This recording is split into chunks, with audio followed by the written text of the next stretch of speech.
Welcome to Figures in History. Join us on a captivating journey through time as we uncover key facts about influential individuals who have shaped our world. In this episode, we will be discussing Michel Platini. 1. Michel François Platini, born on June 21, 1955 in Jouffe, Lorraine, France, to parents of Italian descent, began his football journey under the shadow of his father, Aldo Platini, who was a professional footballer and later a director at AS Nancy.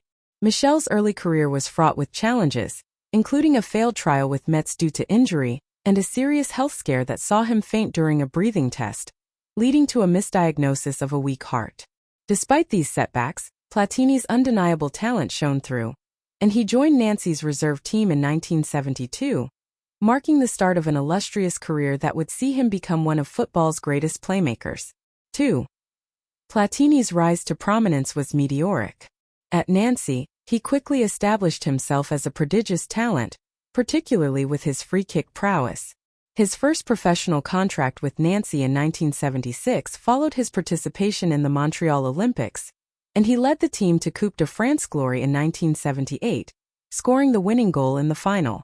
Despite a disappointing World Cup that year, where France exited early and Platini faced criticism, his performances at club level continued to attract attention, leading to a transfer to Saint-Étienne in 1979. 3. At Saint-Étienne, Platini experienced a mix of success and disappointment. He won the French League title in 1981, but fell short in 2 French Cup finals. His time at the club was marked by a determination to succeed in Europe, yet that dream remained unfulfilled. Platini's leadership and skill on the pitch were evident, but it was his move to Juventus in 1982 that would cement his legacy as one of the game's greats. 4. Juventus proved to be the perfect stage for Platini's talents. He won numerous titles with the Italian giants, including the Serie A Championship, European Cup Winners' Cup, and the European Cup. Platini's individual accolades also piled up, with 3 consecutive Ballon d'Or wins from 1983 to 1985.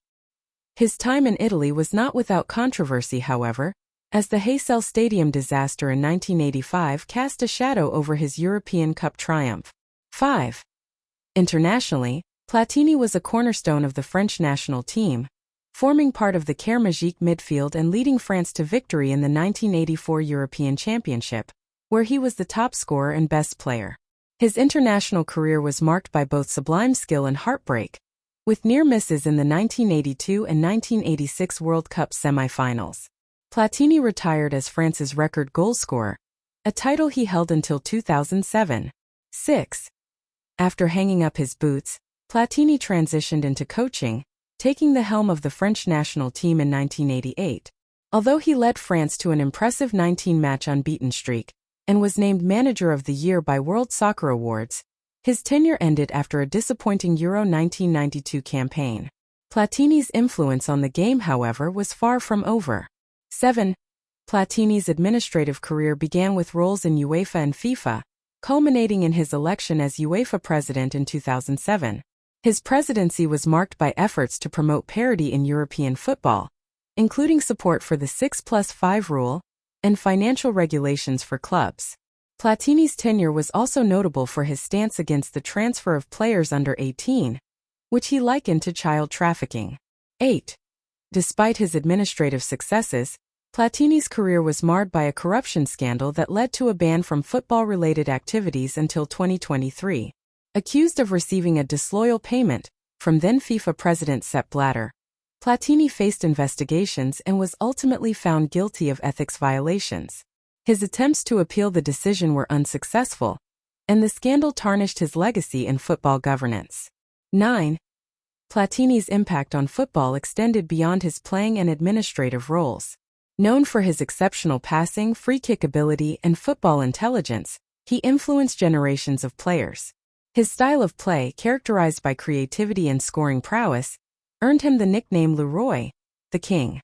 Platini's legacy is also preserved in the Michel Platini Museum in Cyprus, which holds 2 Guinness World Records for its extensive collection of football memorabilia. 10. Despite the controversies, Platini's contributions to football are undeniable. His honors include numerous individual awards, such as the Ballon d'Or and FIFA 100, as well as team successes with Nancy, Saint-Étienne, and Juventus. He has been inducted into various halls of fame and received prestigious orders in France. Platini's story is one of footballing brilliance, complex legacies, and a lasting influence on the beautiful game. Thank you for joining us on this incredible journey through this figure's fascinating life. If you're passionate about history, don't forget to subscribe to Figures in History for more captivating stories of influential figures from the past. Leave a comment below and let us know which historical figure you'd like to see in future episodes. Your suggestions matter, and together, we can continue exploring the amazing figures that shaped our world. Keep exploring, learning, and shaping a brighter future through understanding the past.